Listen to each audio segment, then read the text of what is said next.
Bismillahirrahmanirrahim. Assalamualaikum warahmatullahi wabarakatuh. Alhamdulillahi rabbil alamin, bihi nasta'in. Wassalatu wassalamu ala sayyidina wa habibina wa syafi'ina wa zukhrina maulana Muhammadin al-amin wa ala alihi at-tayyibin wa ashabihi al-akramin wa azwajihi at-tahirati ummahatil mu'minin wa man tabi'ahum bi ihsanin ila yaumiddin.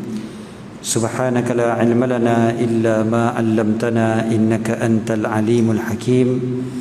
Allahumma inna nas'aluka as-sidqa fil qawl wal ikhlasa fil amal.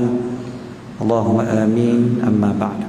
Tuan Imam dan seluruh jawatan kuasa masjid, ibu-ibu dan ayah, abang kakak, muslimin dan muslimat, tuan-tuan dan puan-puan yang dirahmati lagi dikasihi oleh Allah Subhanahu wa taala sekalian. Alhamdulillah, syukur pada Allah Subhanahu wa taala. Allah panjangkan umur kita, dapat lagi kita bertemu satu hari lagi daripada bulan Ramadan yang dimuliakan. Mudah-mudahan Allah Taala menggunakan kita taufik agar kita dapat menggunakan sepenuh-penuhnya bulan Ramadan ini dengan sebaik-baiknya, dan mudah-mudahan Allah Taala menerima segala amalan kita pada bulan Ramadan ini. Allahumma amin. Tuan-tuan yang dirahmati lagi dikasihi oleh Allah, sekejap je masa berlalu, kita dah sampai pada kita kata hari ini dah kira hampir separuh, ataupun malam sekarang cukuplah separuh daripada bulan Ramadan, ataupun esok kira separuh lah daripada bulan Ramadan. Dalam tempoh separuh daripada bulan Ramadan ini, maka marilah sama-sama kita bermuhasabah, cek balik bagaimana agaknya separuh yang pertama dan bagaimana agaknya separuh yang kedua nanti. Dan mudah-mudahan separuh yang kedua lebih baik daripada separuh yang pertama. Sebab kita tahu innamal a'malu bil khawatim, hanya sahaja amalan-amalan dikira pada kesudahan-kesudahannya. Jadi second half itu lebih utama daripada first halfnya, dia lebih penting. Seperti mana umur kita yang paling utama adalah pada penghujungnya, penghujung umur. Begitu jugalah dengan bulan Ramadan, yang paling utamanya adalah pada penghujungnya. Jadi mudah-mudahan separuh yang kedua daripada bulan Ramadan lebih baik daripada separuh yang pertama. InsyaAllah pada pagi ini kita akan sambung lagi kitab Al-Adhkar susunan Al-Imam An-Nawawi rahimahullah wa nafa'ana bihi fid dharaini amin. Kita sampai pada bab apa yang dikatakan selepas ditanam jenazah, selepas pengebumian. Sebab sebelum daripada ni kita ada bacakan tentang apa yang nak dibaca ketika mana kita masukkan mayat dalam kubur. Jadi bila dah selesai masukkan mayat dalam kubur, maka ditanamlah. Jadi bila dah ditanam, nak buat apa pula? Sebab ada juga orang persoalkan, boleh ke baca talqin, boleh ke baca Quran dekat kubur? Lepas tanam mati tu, nak baca Quran pula dekat kubur, ataupun istilah kita apa, tunggu kubur, boleh ke tidak, dan sebagainya. Nanti kita bacakan insya-Allah daripada kitab kita Al-Adhkar susunan Al-Imam An-Nawawi rahimahullah. Qala al-Imam An-Nawawi rahimahullah wa nafa'ana bihi fid dharaini amin. Bab ma yaquluhu ba'da dafn, apa yang dikatakan selepas pengkebumian. As-sunnatu liman kana 'ala al-qabri an yahthuwa fil qabri thalatha hathayatin biyadaihi jami'an min qibali ra'sih. Disunatkan bagi orang yang berada di atas kubur untuk menaburkan pada kubur itu 3 taburan, ataupun 3 apa ni dipanggil apa ni, tangan ni bila kita kumpulkan, 3 cupak, 3 tangan ni, dengan kedua-dua tangan. Dengan kedua-dua tangan maknanya ambil tanah dengan kedua-dua tangan, bukan dengan sebelah tangan, tapi dengan kedua-dua tangan. Dan diletakkan ataupun ditaburkan ke arah jenazah. Maknanya bukan sahaja orang yang terlibat dengan menanam jenazah ni yang dekat dalam, ataupun juga kita panggil apa, zaman kita sekarang kadang-kadang pakai jentolak. Bukan itu saja, tapi kita yang ada dekat situ pun pakat sama-sama letakkan seorang 3 kali, kan? Itu yang terbaik. Ini disebutkan oleh Al-Imam An-Nawawi. Dan kemudiannya apa kata Al-Imam An-Nawawi? Qala jama'atun min ashabina, telah berkata sebahagian daripada ulama mazhab Syafi'i, yustahabbu an yaqula fil haswatil ula, digalakkan ketika mana kita meletakkan tanah yang pertama, kita baca minha khalaqnakum. Kemudiannya bila kita tabur tanah yang kedua, kita sebutkan wa fiha nu'idukum. Dan apabila kita letak pula tanah yang ketiga, kita sebut wa minha nukhrijukum taratan ukhra. Minha khalaqnakum wa fiha nu'idukum wa minha nukhrijukum taratan ukhra. Ini bacaan yang bagus untuk kita baca bila kita meletakkan jenazah dalam kubur ataupun kita nak meletakkan tanah ke dalam kubur. Bila letakkan tanah dalam kubur, memang digalakkan untuk baca gini. Apa maksud dia? Minha khalaqnakum. Ni daripada Al-Quran. Minha khalaqnakum, daripadanya lah kami ciptakan kalian. Maksudnya dari tanah lah. Dari tanah. Kan kita tengah pegang tanah tu. Jadi sambil kita letakkan tanah tu, kita sebut begitu. Minha khalaqnakum, daripadanya lah kami ciptakan kalian. Wa fiha nu'idukum, dan padanya lah kami kembalikan kalian. Maksudnya kepada tanah lah kalian dikembalikan. Wa minha nukhrijukum taratan ukhra, dan daripadanya lah kami keluarkan kalian sekali lagi. Maksudnya nantilah bila hari kebangkitan. Ini satu bacaan yang bagus kalau ramai-ramai boleh baca sekali, boleh sebut. Cuma dekat tempat kita ada setengah yang baca, setengah lain tak baca. Saya ke satu pengkebumian baru-baru ni, orang yang tolong uruskan jenazah tu, dia ni nampak macam style dia tu, pakaian dia memang biasa je lah, dengan seluar jeans je lah, pasal nak nguruskan kubur kan. Cumanya bila nak ditanam tu, dia sendiri sebut, tuan-tuan semua, marilah sama-sama ikut apa yang saya bacakan ini. Dia kan. Lepas tu dia pun sebutlah minha khalaqnakum. Dia sebut. Jadi orang pun semua baca minha khalaqnakum wa fiha nu'idukum. Orang pun sambut wa fiha nu'idukum wa minha nukhrijukum taratan ukhra. Minhum nukhrijukum minha nukhrijukum taratan ukhra. Jadi bila dibaca begitu, saya kata bagus pula. Dia kata maknanya semua orang boleh ikut. Kalau tidak, orang yang tahu je lah. Kita pun tak apa-apa kerat yang tahu, kan? Tapi yang ni semua sekali baca. Lepas tu dia sebut terjemahan sekali. Dia saya sebut lagi, kata daripada tanahlah kami ciptakan kalian, kepada tanahlah kami akan kembalikan kalian, dan daripada tanah jugalah kalian akan dibangkitkan sekali lagi. Jadi ni bukan talqin lagi, belum lagi. Ni baru tengah proses menanam tu, proses mengkebumikan. Jadi ini antara perkara yang bagus untuk dibaca. Kemudiannya qal wa yustahabbu an yaq'uda 'indahu ba'da al-faraghi sa'atan qadra ma tunharu jazurun wa yuqsamu lahmuha wa yashtaghilu al-qa'iduna bi tilawatil Qur'an wa du'a'i lil mayyit wal wa'zi wa hikayati ahli al-khair wa ahwali salihin. Dan digalakkan, ini dengar betul-betul, digalakkan untuk duduk di sisinya, di sisi kubur. Digalakkan untuk duduk di sisi kubur selepas selesai pengkebumian. dengan masa yang lamanya seperti disembelih seekor kambing biri-biri dan diagih-agihkan dagingnya.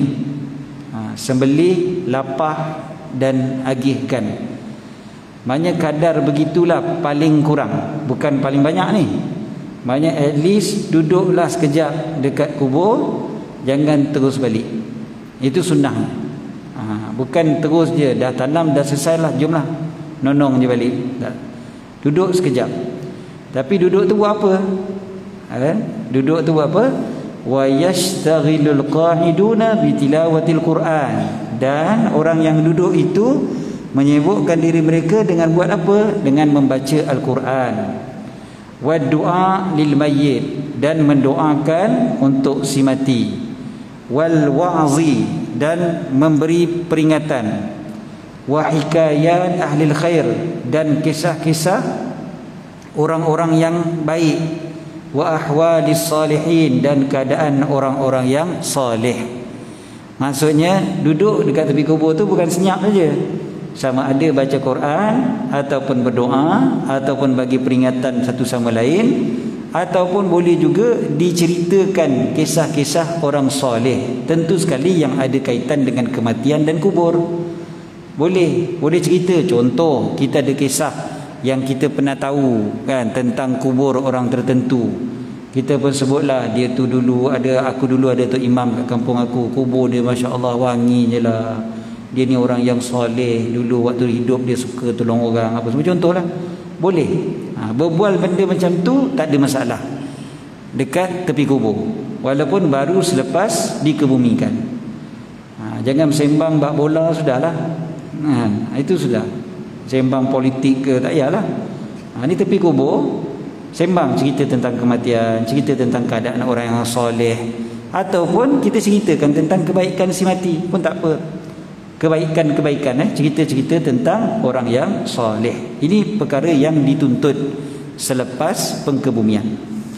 Kemudiannya, qal wa rawaina fi sahihai al-Bukhari wa Muslim an Ali radhiyallahu anhu qal kunna fi jinazatin fi Baqi'il Gharqad فأتانا رسول الله صلى الله عليه وسلم فقعد وقعدنا حوله ومعه مخصرة فنكس وجعل ينكت بمخصرته ثم قال ما منكم من أحد إلا قد كتب مقعده من النار ومقعده من الجنة فقالوا يا رسول الله أفلا نتكل على كتابنا فقال اعملوا فكل ميسر لما خلق له وذكر تمام الحديث.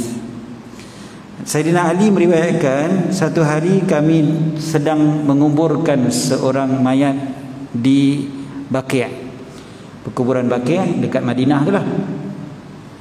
Lalu Rasulullah SAW pun sampai. Dia kan tengah kebumikan tu.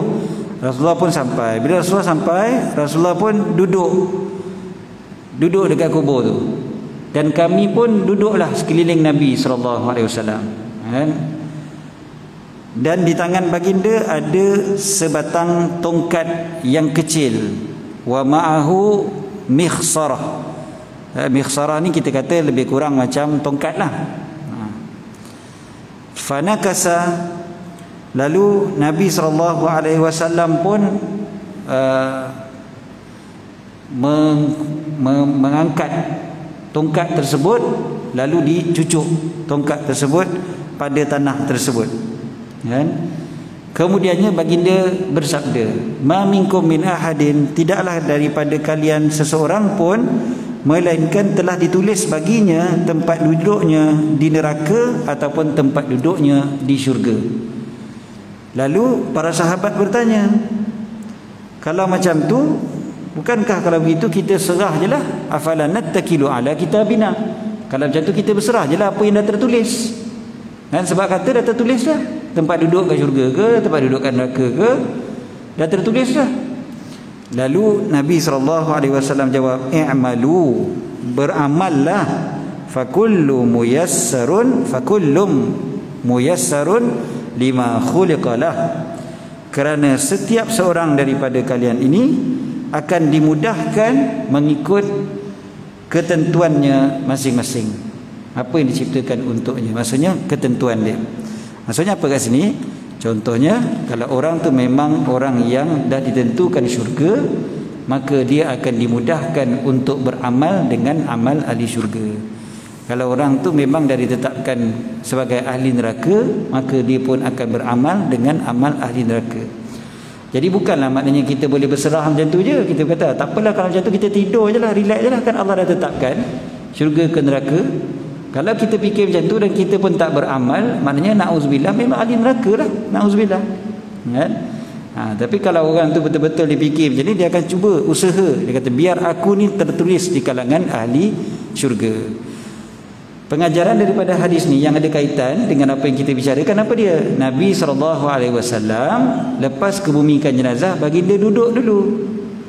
Baginda duduk dan para sahabat pun duduk juga. Ini bercanggah dengan perbuatan sebahagian daripada orang yang hanya sekadar berdiri sekejap lepas tu balik. Satu.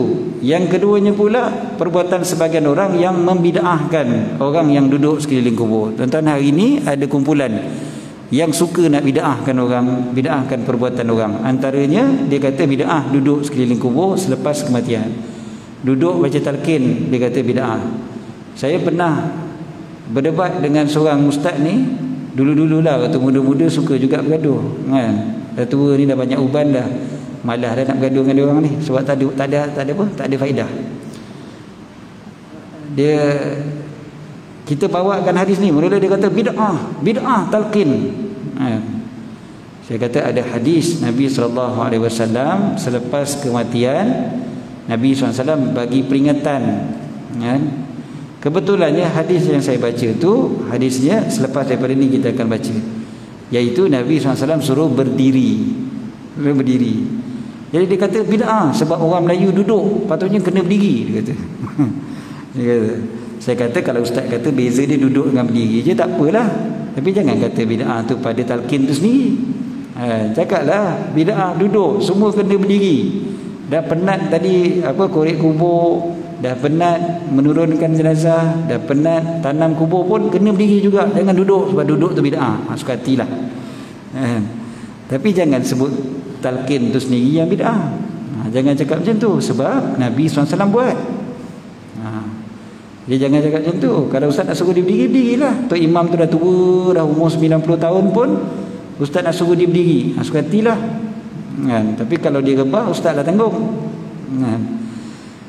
Jadi rupanya sebenarnya sebab dia ambil literal hadis yang berikutnya, hadis sahih Muslim yang tadi kita baca ni, Nabi SAW duduk, ada dalam Sahih Bukhari dan Sahih Muslim sebenarnya. Jadi digabungkan kedua-dua riwayat ini. Maksudnya apa? Maksudnya Nabi SAW bagi pilihan, nak berdiri pun boleh, nak duduk pun boleh. Jangan ambil satu hadis lepas tu terus bawa keluar conclusion. So conclusionnya jangan duduk, kena berdiri. Sudah, kan? Sebenarnya tidak, bukan itu conclusionnya. Kena tengok riwayat-riwayat yang lain. So riwayat yang kejap ni, Nabi SAW duduk dan para sahabat semuanya duduk sekali dengan Nabi SAW dekat kubur tersebut. Okay, hadis yang berikutnya, warawaina fi sahihi Muslimin anna Amr bin al-As radhiyallahu anhu qala idza dafantumuni aqimu hawla qabri qadra ma tunharu jazurun wa yuqsamu lahmuha hatta asta'nisa bikum wa anzura madza uraji'u bihi rusul rabbi. Dalam Sahih Muslim daripada Sayyidina Amr bin al-As radhiyallahu anhu berkata, Nabi SAW bersabda, apabila kalian telah menguburkan aku, maka berdirilah di sekitar kuburku. Maksudnya tinggallah sekejap, stay. Itu maksud berdiri itu sebenarnya. Maksudnya stay a while, duduk sekejap. Seperti mana lamanya waktu menyembelih kambing biri-biri dan membahagikan dagingnya. Sekitar itu, sembelih kambing, lapar dan dibagi-bagikan kambing. Mungkinlah lebih kurang setengah jam macam tu, kan? Sebab bukan sembelih je, sembelih sekejap, tapi nak dilapah dan nak dibagi-bagikan. Itu mungkin take time, kan? Lebih kurang lah. Duduk macam tu, bukan suruh sembelih kambing, Jangan salah faham pula. Ini maknanya waktu dia selama itu. Sampai aku menjadi tenang dengan kalian. Astanisu. Maksudnya aku menjadi ada teman, maknanya kalian menemani aku. Jangan terus tinggalkan aku seorang-seorang. Maksudnya temanlah aku sekejap. Agar aku dapat mempersiapkan apa yang akan aku jawab untuk utusan-utusan Tuhanku. Kita tahu Nabi SAW dah confirm, dah settle kan. Maksudnya masuk kubur memang settle lah, tak ada masalah apa. Sebab baginda lebih mulia pun daripada malaikat yang akan datang ke kubur. Dah tentu dah Nabi SAW lebih mulia daripada para malaikat.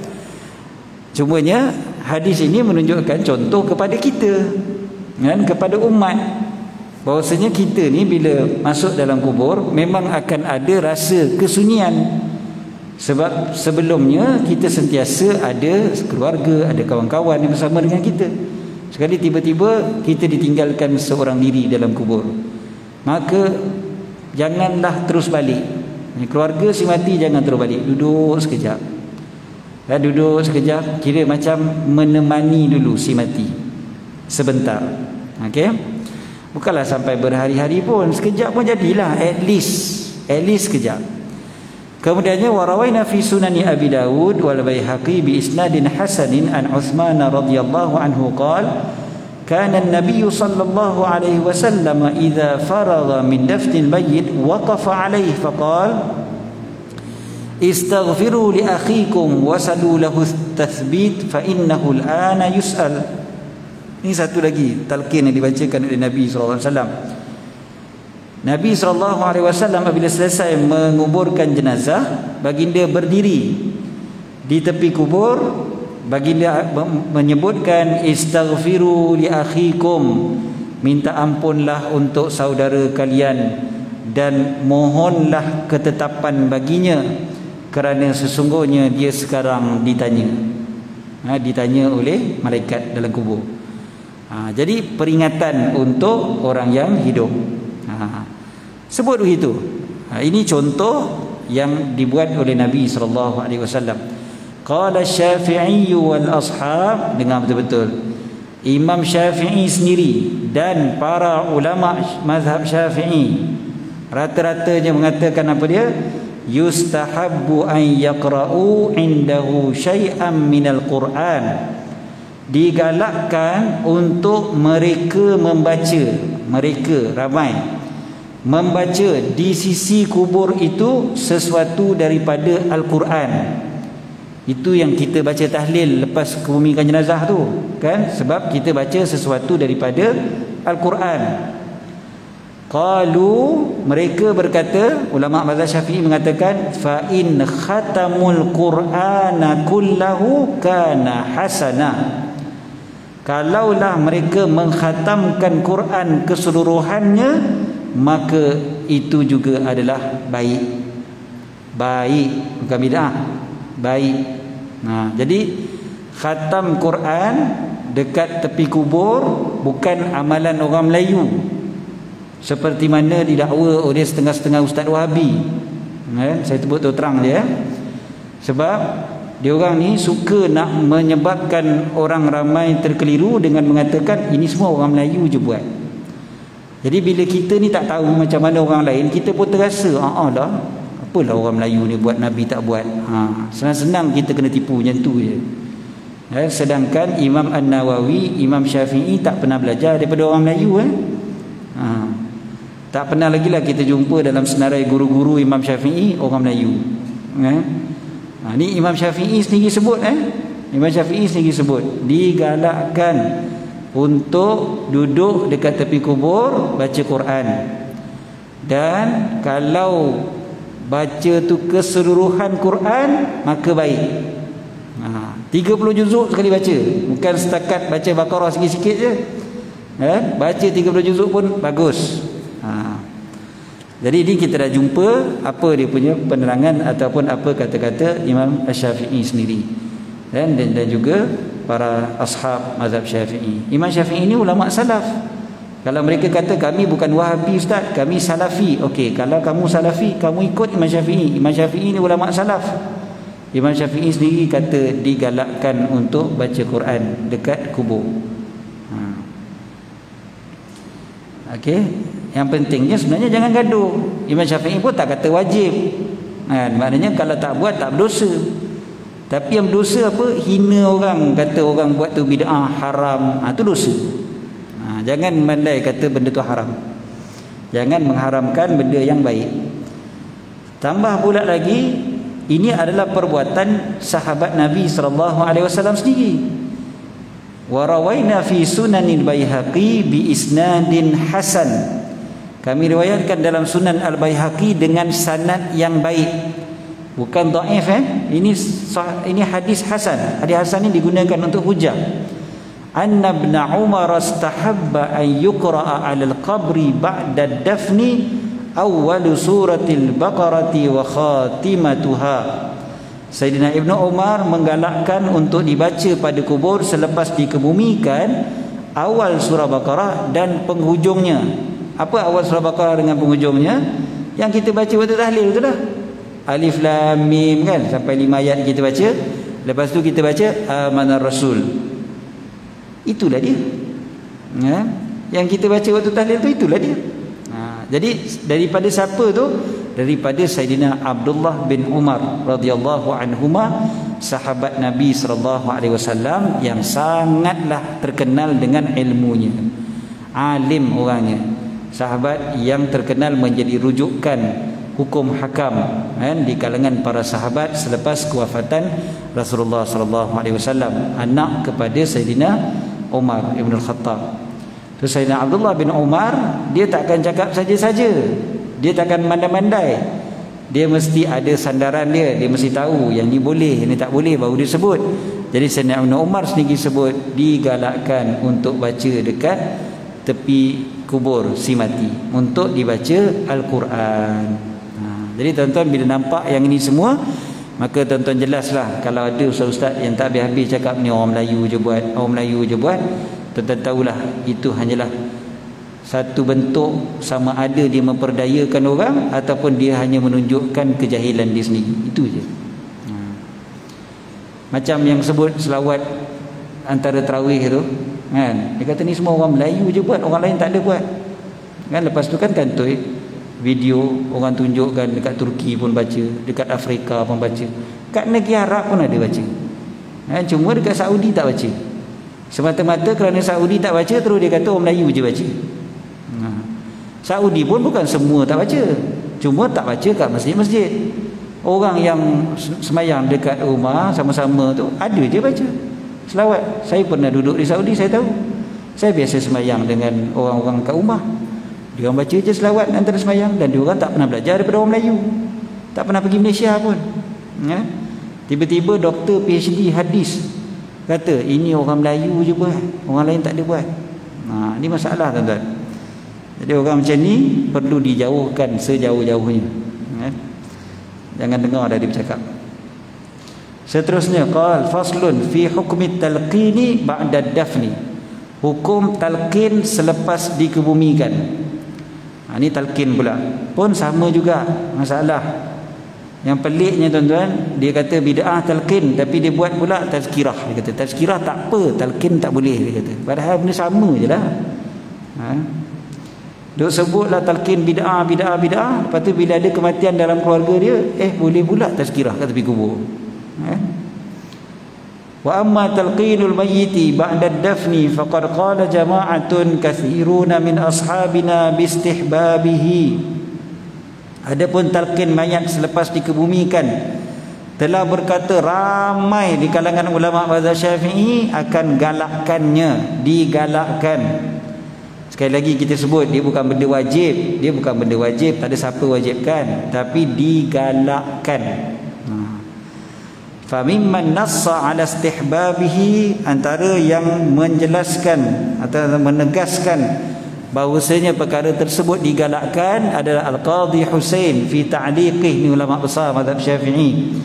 Qadhi Husain dalam ta'liqnya wa sahibuhu Abu Sa'din Al-Mutawalli fi kitabih At-Tatimmah, Imam Al-Mutawalli dalam kitabnya At-Tatimmah, wa Syekh Al-Imam Az-Zahid Abul Fathi Nasr bin Ibrahim ibn Nasr Al-Maqdisi, Imam Al-Maqdisi, wal Imam Abul Qasim Ar-Rafi'i, Imam Ar-Rafi'i, wa ghairuhum, dan selain daripada mereka, wa naqalahul Qadhi Husainun 'anil ashab, dan telah meriwayatkan ataupun telah menakalkan Qadhi Husain daripada para ulama-ulama mazhab Syafi'i.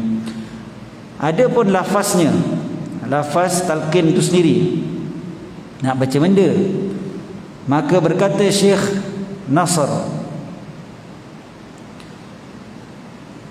Syekh Nasr ni maksudnya Imam Al-Maqdisi, Imam Al-Maqdisi. Beliau berkata, idza faragha min dafni, apabila selesai dikuburkan mayat, yaqifu 'inda ra'si qabri, berdirilah di tepi kubur, dekat kepala kubur, dekat kepala, bahagian kepala, bukan bahagian kaki, bahagian kepala kubur, wa yaqul ya fulan ibn fulan udhkuril ahda alladhi kharajta alayhi min ad-dunya syahadatu an la ilaha illallah wahdahu la syarika lah wa anna muhammadan abduhu wa rasuluh wa anna as-sa'ata atiyatun la raiba fiha wa anna allaha yab'athu man fil qubur qul raditu billahi rabba wa bil islami dina wa bi muhammadin sallallahu alaihi wasallam nabiyya wa bil ka'bati qiblatan wa bil qur'ani imama wabil muslimina ikhwana rabbi Allah la ilaha illahu wa huwa rabbul arsyil azim. Sebut apa? Wahai fulan ibnu fulan, nama orang itulah, nama si mati, ingatlah perjanjian yang mana engkau keluar daripadanya, perjanjian yang ke atasnya engkau keluar daripada dunia, bersaksi ataupun persaksian bahawasanya tiada Tuhan yang berhak disembah melainkan Allah yang esa, tiada sekutu baginya, dan bahawa Muhammad itu adalah hambanya dan rasulnya, dan bahawa hari kiamat itu akan pasti datang, tiada keraguan padanya, dan Allah akan membangkitkan mereka yang di dalam kubur. Katakanlah, aku reda Allah sebagai Tuhanku, Islam agamaku, Muhammad sallallahu alaihi wasallam sebagai nabi, Kaabah itu kiblat, Quran itu menjadi imam, pemimpin, orang Islam sebagai saudara-saudara. Tuhanku Allah, tiada Tuhan yang berhak disembah melainkannya, dan dialah Tuhan Arasy yang agung. Itu lafaz talqin. Kemudiannya hadza lafzu Syekh Nasr Al-Maqdisi fi kitabih At-Tahdzib. Inilah dia Imam Al-Maqdisi punya lafaz. Kemudiannya sebahagian daripada lafaz yang lain seperti itu juga, dan sebahagian daripada lafaz ulama yang lain kurang sikit daripada itu.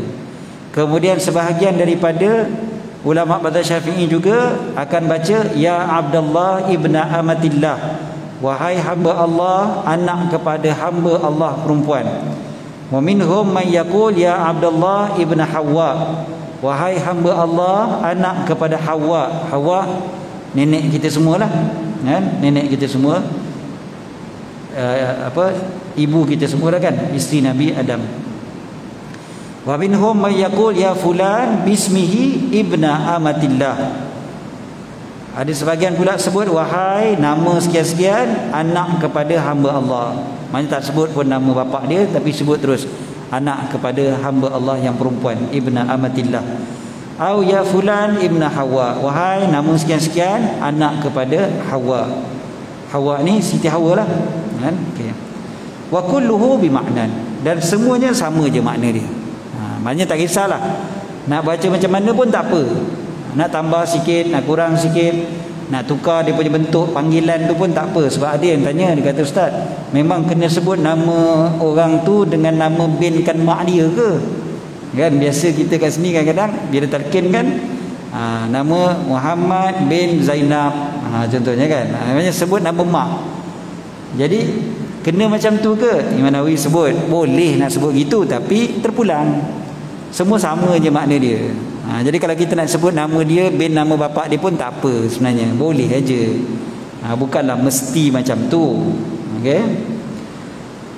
Wa su'ila Syekhul Imam Abu Amr bin Salah rahimahullah an hadha talqin. Faqala fi fatawi, ini siapa yang sebut ni? Imam Ibn Salah. Ibn Salah ni ulama hadis yang sangat hebat, yang menyusun kaedah-kaedah hadis, ulumul hadis. Imam Ibn Salah bila ditanya tentang talqin, dia ditanya tentang talqin, maka dia berkata di dalam fatwanya, at-talqinu huwa alladhi nakhtaruhu wa na'malu bihi. Talqin adalah yang kami pilih dan kami beramal dengannya. Wa dzakarahu jama'atun min ashabina al-khurasaniyin, dan disebutkannya oleh sebahagian daripada para ulama mazhab Syafi'i di kalangan ulama-ulama Khurasan. Qal wa qad rawaina fihi haditsan min hadithi Abi Umamah laysa bil qa'imi isnaduh walakin i'tabada bi syawahid wa bi amali ahli Syam bihi qadiman. Dan kami riwayatkan padanya satu hadis daripada hadis Abi Umamah tentang talqin ini, walaupun hadis ini tidak kuat dari segi sanadnya, tetapi dikuatkan pula dengan syawahid, dengan hadis-hadis yang lain, dengan sanad-sanad yang lain, dikuatkan dia. Dan dengan amal ahli Syam daripada dulu lagi. Maknanya hadis Abi Umamah, ada satu hadis yang diriwayatkan oleh Imam At-Tabrani, hadis Abi Umamah tentang talqin. Hadis ni walaupun lemah, tetapi dikuatkan pula dengan hadis-hadis yang lain. Ini kata Imam Ibn Salah, maha guru kepada ilmu hadis.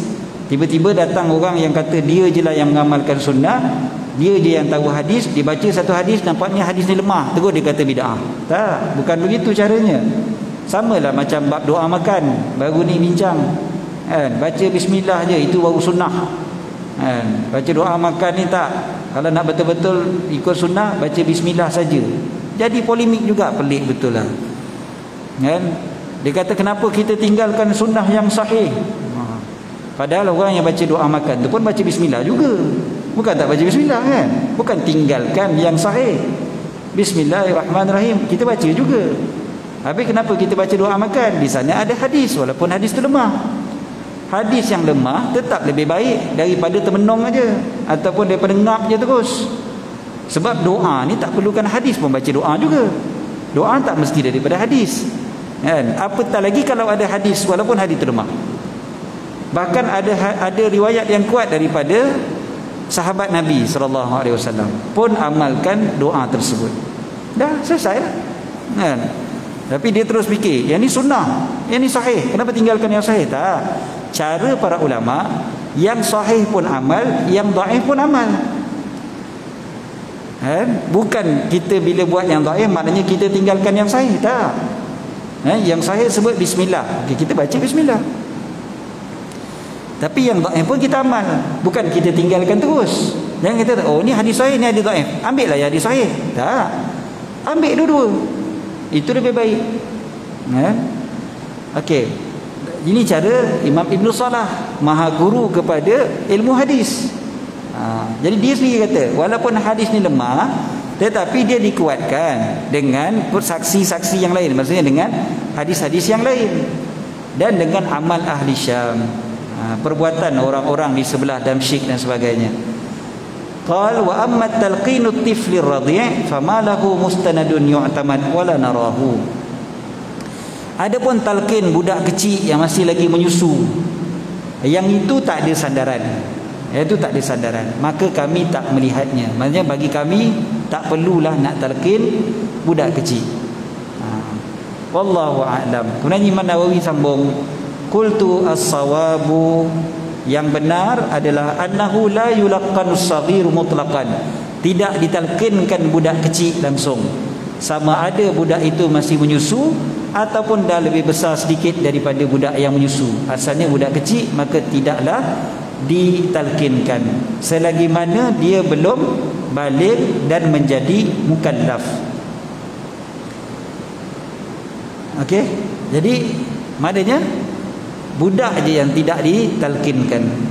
Adapun orang dewasa maka ditalqinkan. Bila dia dah baligh aja maka ditalqinkan. Kalau budak tu belum baligh, meninggal umur 7-8 tahun, walaupun dah tak menyusu dah lah kan, Tapi sebab dia belum balik lagi, budak umur 7 tahun meninggal dunia, maka tak perlu ditalkinkan. Jadi nak buat apa? Bila kita tanam budak ni tak berdosa kan? Jadi kita tak payah nak doa banyak-banyak untuk dia, sebab dia memang tak ada dosa, budak kecil. Jadi yang perlu kita buat adalah mensabarkan mak bapak dia dan mendoakan pada mak bapak dia. So kita boleh buat tazkirah kat situ, tak ada masalah. Boleh, tak ada masalah. Tapi kita tak payah sebut, wahai hamba Allah, ingatlah perjanjian. Mana ada perjanjian apa lagi, dah dia budak kecil lagi. Tak payah nak sebut gitu. Boleh sebut kepada orang yang ada dekat tepi kubur tu, kita nasihatkan je lah. Perhatikan, kematian itu benar, tanpa mengira umur, tanpa mengira usia, tanpa mengira sihat ataupun sakit. Kita boleh bagi peringatan macam tu, tak ada masalah. Dan juga doakan kepada ibu bapa, kepada si mati. Mudah-mudahan ibu bapa si mati itu dikurniakan kesabaran, redha atas apa yang Allah Ta'ala telah tentukan. Kemudiannya ada juga orang kata, kan dalam Quran Allah Ta'ala sebut, wa ma anta bimusmi'in man fil qubur, ataupun fa innaka la tusmi'ul mauta dalam ayat yang lain.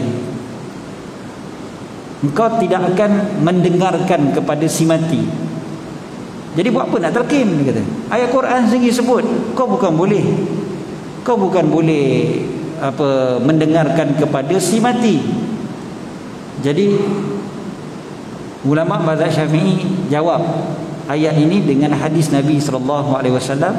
Bahawasanya Nabi bagi tahu dalam hadis yang sahih diriwayatkan oleh Imam Al-Bukhari dan Imam Muslim, Nabi kata, kalian tidak mendengar, kalian tak dengar daripada mereka, tetapi mereka yang tak mampu jawab. Maknanya kalian boleh sebut, cuma mereka tak mampu nak jawab. Maknanya kalau mereka jawab pun kalian memang takkan dengar. Mereka tak mampu nak jawab apa yang kalian sebutkan. Hadis ini menunjukkan bahawasanya mayat dekat dalam kubur tu dengar, cuma kita je tak boleh nak dengar apa yang dia bercakap. Bahkan dalam hadis yang lain, hadis yang sahih juga, Sahih Bukhari dan Sahih Muslim, mengatakan mayat dalam kubur boleh mendengar tapak kaki kita, bunyi selipar kita. Bunyi selipar pun dia dengar, apatah lagi kalau kita bercakap. Mayat dalam kubur dengar, bukan tak dengar. Habis Ustaz, boleh ke hadis menolak Al-Quran? Bukan menolak Al-Quran, menerangkan maksud Al-Quran. Jadi bila disebutkan kalian tidak mendengarkan si mati, maksud kat situ satunya kalian yang tak dengar. Maknanya kalian tak mampu untuk menyebabkan kalian boleh mendengar daripada si mati. Yang keduanya, yang dimaksudkan dekat situ mati itu adalah matinya hati seseorang. Orang yang mati hatinya, kita bercakap adalah macam mana sekalipun, dia dengar dekat telinga, tapi kita kata dia tak dengar, kan? Dia ni degil betul, tak mau dengar nasihat. Bukan dia tak dengar kat telinga dia, kan? Tapi dia tak dengar dekat hati dia, dia tak mau ikut. Itu juga maksud tak dengar, kan? Bukannya tak dengar langsung, kan? Ada orang cakap, kan, dia kata, menyesal aku tak dengar cakap mak aku, kan? Habis kawan dia pun tanyalah, apa yang mak kau cakap yang kau tak dengar tu? Dia kata, ya Allah, kau tak dengar ke? Kan aku cakap tadi aku tak dengar. Mana aku tahu dia cakap apa? Tu memang literally sungguh lah tu, kan? Aku tak dengar apa mak aku cakap. Okey. So itu lebih kurang kita kata beberapa daripada sandaran yang menunjukkan bahawasanya galakkan untuk membaca Quran kepada si mati ataupun selepas dikebumikan si mati, dan juga galakkan untuk membaca talqin selepas pengkebumian. Wallahu alam. Soalan. Matahari dah naik, kita boleh solat isyraq kejap lagi. Hadis yang melarang kita untuk duduk ketika mengantar jenazah ke kuburan sampai jenazah diletakkan di tanah. Mafhumnya, bila kalian melihat jenazah, berdirilah, dan siapa yang mengikuti jenazah jangan duduk sampai diletakkan. Boleh Ustaz bagi pencerahan? Dekat sini lebih kepada penghormatan kepada si mati. Antara penghormatan kepada si mati yang disebutkan ataupun dibuat oleh Nabi SAW sendiri adalah baginda akan berdiri apabila jenazah tu lalu. Maknanya bila jenazah lalu berdiri. Bukanlah bermakna bila jenazah dekat dalam masjid pun kita tak boleh duduk. Jenazah dekat depan kita pun berdiri je. Kenapa berdiri? Jenazah ada, Nabi tak bagi duduk. Bukan begitu. Nabi bukan kata jangan duduk macam tu, tapi maksudnya muliakan dia. Jadi bila dia lalu depan kita kan, kita berdirilah. Berdiri. Jangan kita lepak je. Bye bye. Berdiri tanda penghormatan. Penghormatan kepada jenazah. Samalah macam bila sampai ke kubur. Sampai ke kubur pun janganlah kita kelam kabut nak duduk. Mayat tak masuk lagi ke dalam. Kan? Kita berdiri dah dulu. Memang itulah yang kita buat pun biasanya. Kecuali orang yang dah lenguh sangat, tak apalah, dia bukan jadi haram. Dia lebih kepada penghormatan. Sampailah jenazah tu dah dimasukkan dalam kubur, dah ditanam, barulah kita duduk biasanya. Kita pun tak adalah duduk ke tepi tu kan, menyebuk dah orang nak tanam mayat, kau duduk pula ke tepi tu kan. Jadi kalau lenguh tak apa, tak ada masalah. Sekiranya si mati telah mewasiatkan kepada orang tertentu untuk memandikannya, adakah wasiat itu perlu dilaksanakan? Jawapannya seboleh-bolehnya lah. Bukanlah wajib, tapi dia sebagai permintaan lah daripada si mati. Seperti mana permintaan orang yang hidup. Orang yang hidup kalau minta, seboleh-bolehnya kita tunaikan. Kan, kalau dia minta tolong daripada kita, kita tunaikan permintaan dia tu. Itulah sahabat kita atau saudara kita. Dia minta tolong pada kita, kan kita tunaikan. Samalah bila dia meninggal dunia, dia dah wasiatkan, tu kira permintaan daripada dia lah. Bukanlah jadi macam satu kewajipan pula atas kita. Tak adalah jadi wajib, tapi satu benda yang sangat baik untuk kita buat. Wasiat tidak menyebabkan wajib orang satu lagi tu buat apa yang dia minta, kan? Melainkan pada hak dia yang tu jadi wajib. Wasiat wajib ditunaikan, maksudnya macam ni. Contoh, dia wasiatkan harta dia sekian-sekian mesti bagi kepada sekian-sekian. Selagi mana tak lebih daripada 1/3, maka wajib ditunaikan. Itu bukan digalakkan. Tapi kalau dia wasiatkan supaya orang tertentu yang mandikan jenazah dia, yang tu tak mesti. Orang tu boleh tengoklah pula. Tengok orang tu jauh ke contohnya, tak larat nak datang. Orang tu tak sihat ke, orang tu sibuk sangat ke, dan sebagainya. Tak adalah jadi berdosa pada orang tu. Dia lebih kepada permintaan. Permintaan macam kita hidup juga sama, kan? Jadi sebaiknya ditolonglah, dilaksanakanlah.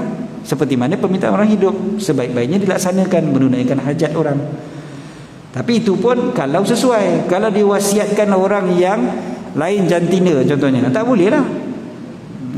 Tengoklah pula wasiat tu benda yang harus ke benda yang haram. Kalau wasiat bercanggah dengan syariat, jangan buat. Boleh tak kuburkan janin di pekarangan dekat rumah, bukan di perkuburan Muslim? Janin kita tengok dia bila dia lahir tu dalam keadaan dia hidup ataupun tidak. Kalau lahir tu dia sempat hidup sekejap, kemudian dia meninggal dunia, maka tanamlah dekat perkuburan sama macam kuburan orang Islam lain. Kalau bukan, kenapa saya bezakan ni? Sebab dia ada hukum-hukum dia yang lain yang ada kaitan dengan tu. Tapi kalau budak tu terlalu kecil, macam janin kasih contohnya keguguran, kan, gugur waktu umur baru 2 bulan, baru 3 bulan, belum berbentuk pun lagi, ataupun bentuknya cuma bentuk ketulan daging, ketulan darah dan sebagainya, maka tak ada masalah. Tak adalah pula kena pergi kubur, kan, nak tanam. Pening pula penjaga kubur tu, kan, satu lot untuk darah dengan daging aja. Bukanlah begitu jadi bolehlah, tak ada masalah untuk ditanam dekat pekarangan rumah saja. Sebab yang ini pernah jadi, ada seorang orang Malaysia, student kita lah, kan, dia keguguran, isteri dia keguguran.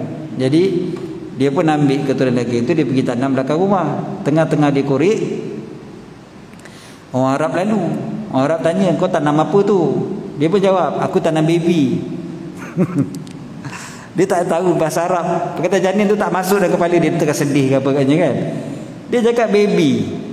Tak menjerit Arab tu, kan, panggil semua jiran tetangga.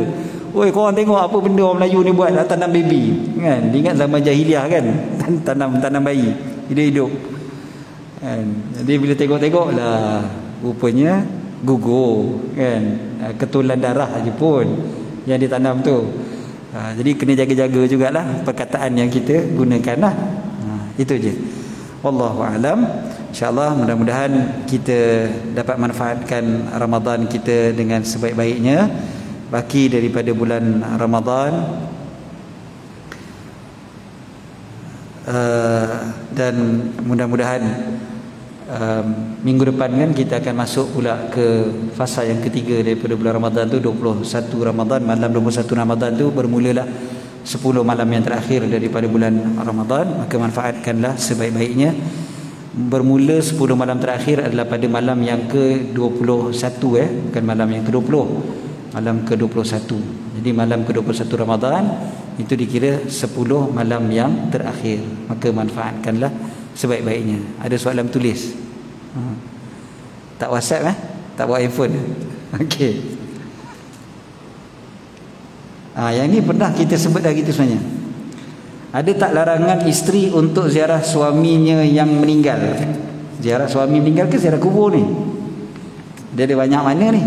Suami tu meninggal, maksudnya dekat hospital ke, dekat rumah ke, dan sebagainya. Okey.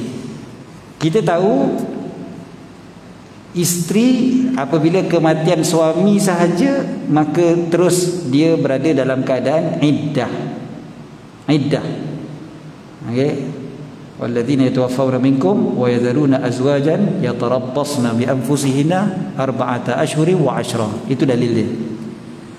Okey, mereka yang kematian pasangannya dan dalam keadaan gitu, maka mereka kena iddah dalam tempoh 4 bulan 10 hari. So iddah bermula bila kematian. So bila kematian saja bermulalah iddah. Jadi kalaulah contohnya suami tu meninggal dunia jauh daripada tempat dia, kan, dia duduk kat KL, suami meninggal kat Kedah. Suami meninggal kat Kedah dan suami dikebumikan pun di Kedah. Jadi apa hukum isteri tu pergi ziarah jenazah suami tu? Hukum dia haram, sebab dia berada dalam keadaan iddah. Dalam iddah mana boleh keluar? Bukan kata pergi ke Kedah, keluar daripada rumah pun tak boleh sepatutnya, kan? Jadi hukum kat situ adalah hukumnya haram. Kalau dikatakan ziarah suami meninggal tu dekat rumah dia, tak apalah, pergilah balik rumah. Jangan pula kata tak boleh balik rumah, kan? Balik ke rumah, kemudiannya jangan keluar lagi. Okey. Kalau contohnya jenazah suami tu dekat hospital, kan, dan dia pun berada dekat hospital, dia nak settlekan semua urusan dengan polis, nak buat laporan, kan, suami dia meninggal dan sebagainya. Yang itu tak ada masalah lah, sebab itu keperluan. Itu pun kalau tak ada orang lain yang boleh buatkan. Kalau ada orang lain boleh buatkan, suruh orang lain yang pergi ke balai polis apa semua, tak payahlah isteri yang buatkan. Kalau ada adik-beradik si mati, suruhlah adik-beradik si mati yang pergi ke balai. Kenapa pula isteri pula yang nak kena pergi ke balai untuk buat laporan? Jadi itu contoh. Maknanya isteri memang dilarang. Kemudiannya kalau maksud kat sini ziarah pergi ke kubur, jawapannya yang tak boleh adalah dalam iddah. Selepas daripada iddah tidak ada larangan. Selepas daripada iddah boleh. Yang dimaksudkan larangan itu sebelum habis iddah. So lepas habis iddah nak pergi ziarah kubur suami tak ada masalah, kan? Sebab para ulama sebut orang perempuan memang makruh pergi ke kubur. Orang perempuan makruh pergi ke kubur kecuali kubur saudara mara dan kubur orang soleh. Kubur saudara mara dengan kubur orang soleh. Selain daripada itu makruh hukum dia. Maknanya kalau saja-saja nak pergi kubur kawan ataupun kawan kepada kawan, contohnya, yang tu hukum dia makruh. Cuma dia ada sikit kat sini, contohnya kadang-kadang kan besan. Ni biasa je saya ditanya, dia kata, ustaz, besan saya ni suami dia meninggal, jadi dia ajak saya berteman dia pergi ke kubur. Dah lepas iddah lah ni, dah lepas iddah dia ajak saya teman dia pergi ke kubur. Besan tu bukan saudara kita dah sebenarnya, jadi dia ajak, boleh tak saya pergi ke kubur tu? Jadi hukum dia makruh tak? Jawapan dia, hukum asalnya makruh, tetapi dia boleh berubah hukum dia kat situ, sebab dia menemani kawan dia tu. Dia menemani kawan dia yang kematian suami. So dia punya niat adalah menemani kawan. Tak apalah, Bukan niat dia semata-mata untuk pergi ziarah kubur tu. Niat dia nak tolong kawan dia. Kesian kat kawan dia seorang-seorang pergi kubur. Jadi tu tak ada masalah lah. Yang masalah adalah kalau saya saja seorang-seorang pergi. Yang kalau saudara mara tak ada masalah. Kubur mak bapak, kubur adik-beradik, kubur anak saudara, kan? Itu semua saudara. Ataupun kubur suami, kan? Itu tak ada masalah. Okey. Jadi bergantung. Kalau kubur tu kubur orang lain, maka makruh. Kubur suami tak ada masalah. Kecuali dalam iddah. Dalam iddah hukum dia haram. Dalam iddah hukum dia haram. Ulang lagi sekali. Dalam iddah hukum dia haram. 3 kali cakap tak faham juga, tak tahulah.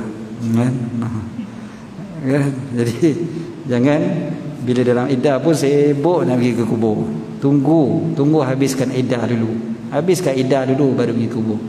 Doa daripada rumah pun itu dah cukup baik dah. Itu yang sangat diperlukan oleh suami itu adalah doa. Doa kita tu yang sangat diperlukan. Bacalah Quran banyak-banyak. Niatkan untuk suami itu. Bacalah zikir, beribadat, baca doa banyak-banyak untuk suami itu. Itu lagi dia perlukan daripada kita pergi kubur dia tiap hari. Kan? Sebab ada orang memang tiap hari pergi kubur suami. Kan? Dalam iddah salahnya.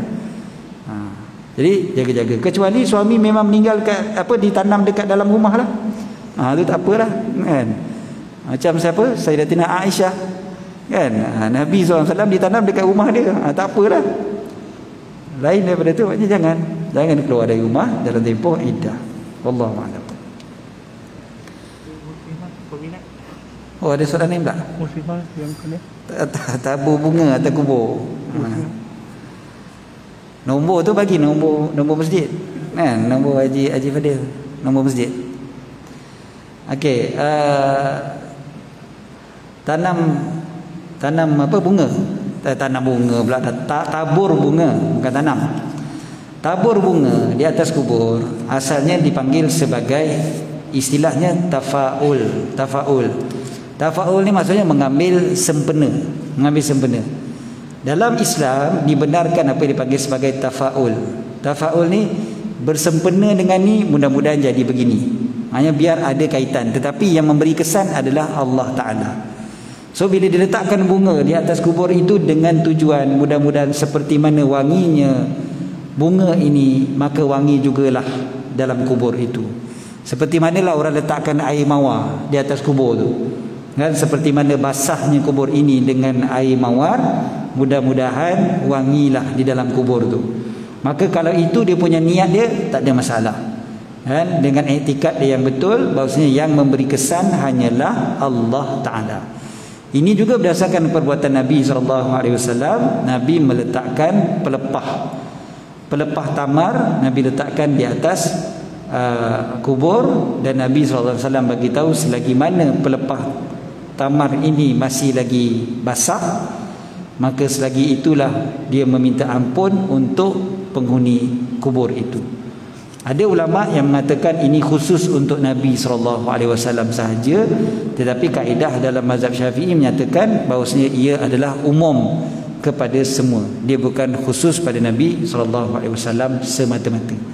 Maka ia adalah satu perbuatan yang baik dengan niat yang betul. Tapi kalau niat nak ikut Hindu contohnya, tak boleh lah, kan? Tapi kalau niat dia memang mudah-mudahan dengan doa, ini dipanggil sebagai tafaul. So tafaul tidak ada masalahnya dalam Islam dan dibenarkan oleh Nabi SAW. Dipanggil sebagai al-fa'lul hasan. Wallahu a'lam. Kita solat sunat 2 rakaat, solat sunat isyraq, mudah-mudahan dapat pahala mengerjakan haji dan umrah. Aqulu qawli hadza wa astaghfirullahal azim li wa lakum. Bismillahirrahmanirrahim. Rabbana fa'alna ma 'allamtana, rabbi 'allimna alladhi yanfa'una, rabbi faqihna wa faqih ahlana wa qarabatin lana fi dinina ma ahli al-kutri unsa wa dhakar. Rabbi waffiqna wa waffiqhum lima tartadi qawlan wa fi'lan karama warzuqil kulla halalan daima wa akhilla atqiya ulama nasabil khair nukfa kulla syarr. ربنا أصلح لنا كل شؤون وأكر برضا منك العيون وقد عنا ربنا كل الديون قبل أن يأتنا رسل المنون واغفر واستر أنت أكرم من ستر وصلاة الله تغشى المصطفى من إلى الحق دعانا والوفاء بكتاب فيه للناس شفاء وعلى الآل الكرام الشرفاء وعلى الصحب الوصابيه الغرار اللهم اهدنا بهداك واجعلنا ممن يسارع في رضاك ولا تولنا وليا سواك ولا تجعلنا ممن خالف أمرك وعصاك وحسبنا الله ونعم الوكيل ولا حول ولا قوة إلا بالله العلي العظيم صلى الله على سيدنا محمد وعلى آله وصحبه وبارك وسلم الحمد لله رب العالمين.